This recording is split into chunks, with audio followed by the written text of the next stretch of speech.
Матраимовдор басылмаларга койгон доосуна баш тартууга даяр. Матраимовдор 3 басылмага койгон 60 миллиондук доосунан баш тартууга даяр.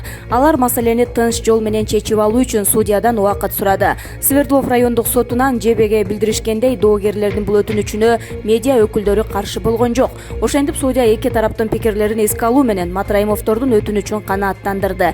Кийинки отурум 29 январда саат 14:00 өтмөй болду.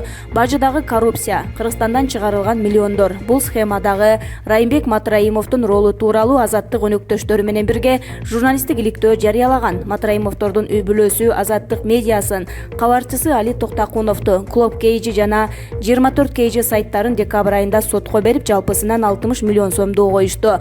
Сот бул медиалардын банктык эсебин дароо тоңдуруп, бирок коомдогу катуу талкуудан кийин Матраимовдун адвокатынын арызы менен кайрадан камактан чыгарылган болчу. 3 медиага коюлган миллиондук доолорго Кыргызстандагы ошондой эле эл аралык уюмдар тынчсыздануусун билдирүүдө.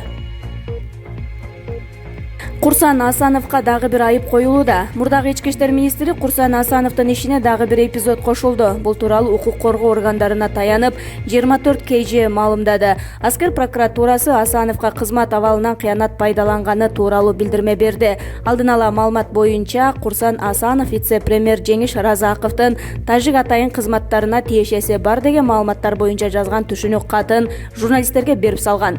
Документ купуя болчу. Айрым маалыматтарга ылайык, Курсан Асанов ошол түшүнүк катты Чындык гезитинин редактору Турсунбек Бейшенбековго берген. Бейшенбеков муну гезитке чыгарган. Азыр аны да кылмыш жообуна тартып жатышат деп айтылат маалыматта. Чындык гезитинин редактору Турсунбек Бейшенбековду кечээ кармашкан. Ал Курсан Асанов менен жакындан тааныш эмес деген билдирүүдө.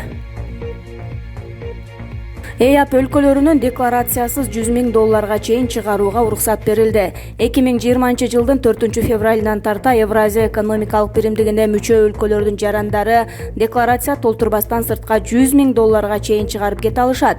Бул тууралуу Кыргызстандын мамлекеттик бажы кызматы билдирди. Мекеменин маалыматына караганда, мындай чечим былтыр августта Евразия экономикалык комиссиясынын коллегиясы тарабынан кабыл алынган.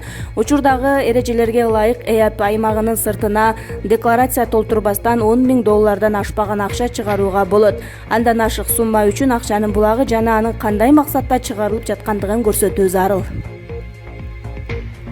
Журналист Бейшенбеков: мага коюлган айыптарга макул эмесмин. 20 январда Аскер прокуратурасына суракка чакырылып, андан ары 48 саатка камалган журналист Турсунбек Бейшенбеков 2 айга үй камагына чыкты. Турсунбек Бейшенбековдун Азаттыкка билдиришинче, бөгөт чарасы 20 январда кечинде каралган. Журналист сотко чейинки өндүрүш ишинин маалыматтарын ачыкка чыгарбоо тууралуу тилкатка кол коюп бергенин айтып, башка эч нерсе айта албай турганын билдирди.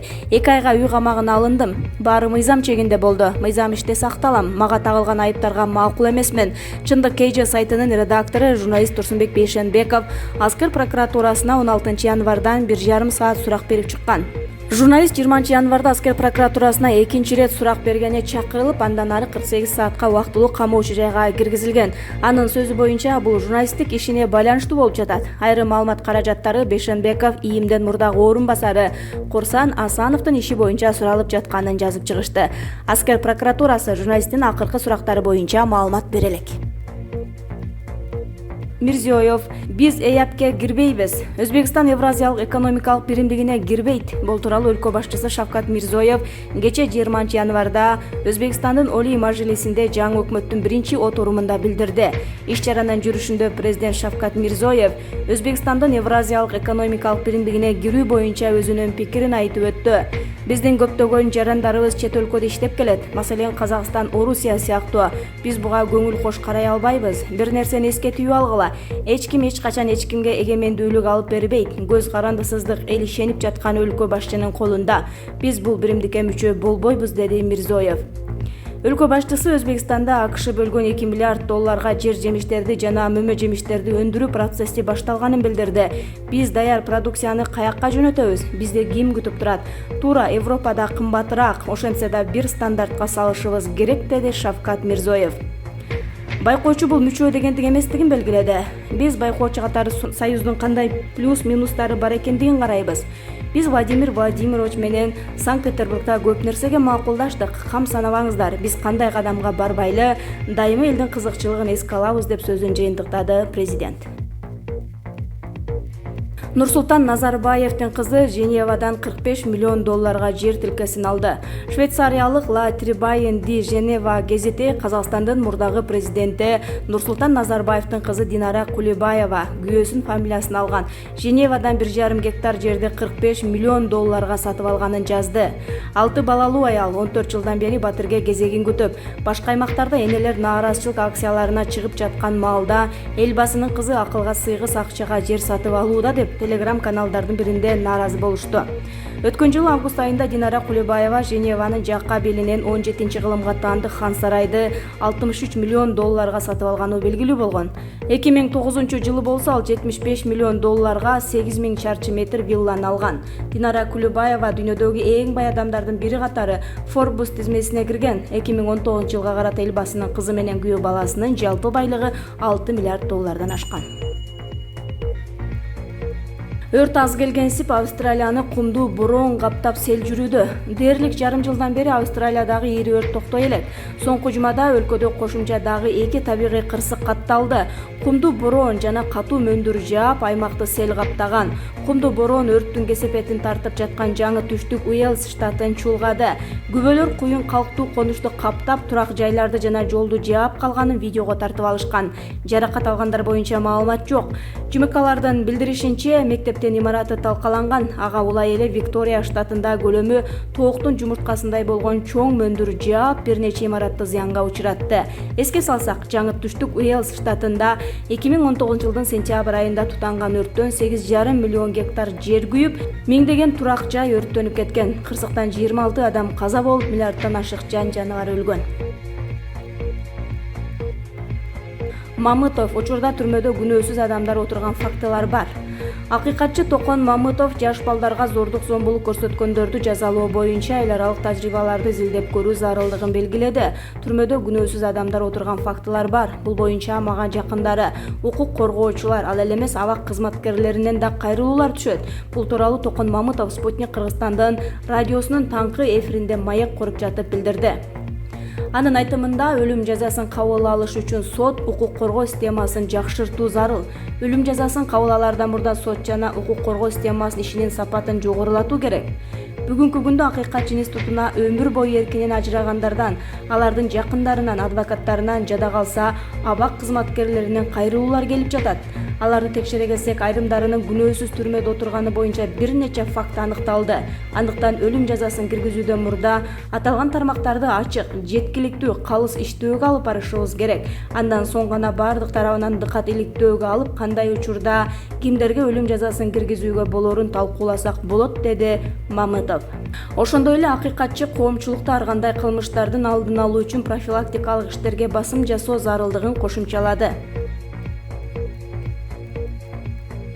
Кыргызстан менен Тажикстан эки чек ара тилкесин алмашууга макулдашты. Вице-премьер-министр Жеңиш Разаков Кыргызстан менен Тажикстан чек ара маселесин чечиш үчүн эки жерди алмашуу боюнча бир пикирге келгенин билдирди. Азаттык билдиргендей, ал муну 21 январда Жогорку Кеңештин эл аралык иштер коргоо жана коопсуздук боюнча комитетинде сүйлөп жатып айтты. Эки участокту алмашуу боюнча алар тараптан да биз тараптан да макулдук бар. Бул жолу Баткен районунун Аксай айылындагы Арык асты жана Самаркандек айылындагы Самаркандек участкасын алмашуу сүйлөшүлгөн, деди Разаков. Анын маалыматына караганда, Кыргыз-Тажик чек арасы боюнча сүйлөшүү үчүн Тажикстандын жумушчу тобу менен 22 январда Бишкекте жолугушуу болот. Андан тышкары адистер 6 рет жолугушуп, 134 топографиялык карта даярдашкан. Ал эми чек ара маселеси боюнча туруктуу иштеген жумушчу топтор 120 чакырымдан ашык жерди жөө басып чыгып изилдөө иштерин өткөрүштү. Анын жыйынтыгында 114 чакырым жер бардык карталар боюнча туура келери аныкталды. Разаков ушундан улам Тажикстан менен 114 чакырым жерди бекиткенге шарт бар экенин айтты.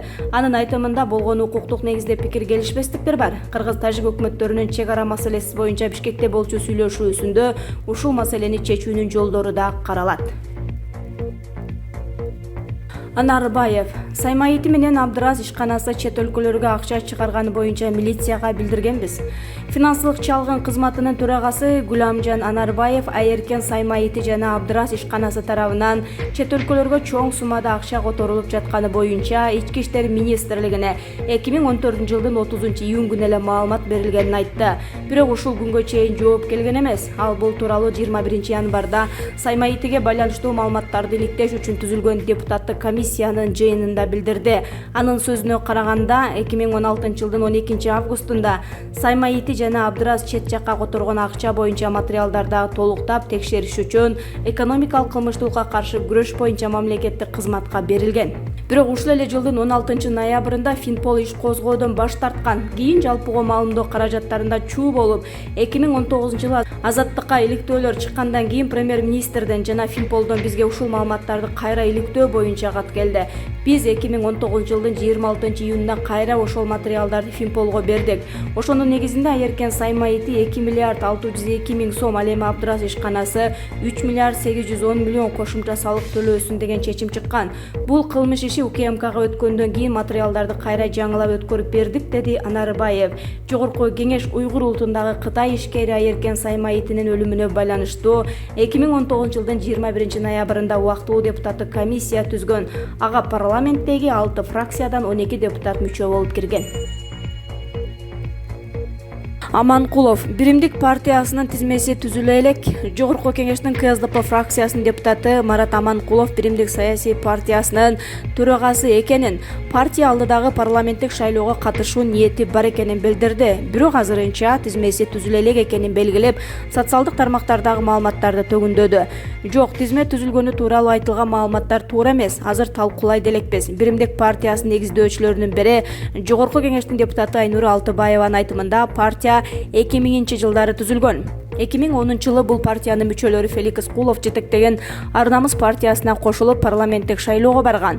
2014-жылы Биримдиктин катарына Жогорку кеңештин ошол кездеги депутаты Карганбек Самаков кошулган. Алтыбаева күзүндө өтчү парламенттик шайлоого Биримдик партиясынын атынан катышуу ниети бар экенин билдирди. Алтыбаева президент Сооронбай Жээнбековдун бир тууган иниси, парламент депутаты Асылбек Жээнбеков аталган партия менен шайлоого барары тууралуу суроого ал өзү чечет деп жооп берди. Социалдык тармактарда бийлик Биримдик аттуу партия түзүп, анын тизмесин аныктай баштаганы тууралуу сөздөр болуп жатат. Ошондой эле Биримдикте шайлоого президент Сооронбай Жээнбековдун бир тууган иниси Асылбек Жээнбеков баштап барат деген маалыматтар да бар. Буга чейин президент Сооронбай Жээнбеков бир тууганы Асылбек Жээнбеков шайлоого катышаарын өзү чечет деп жооп берген.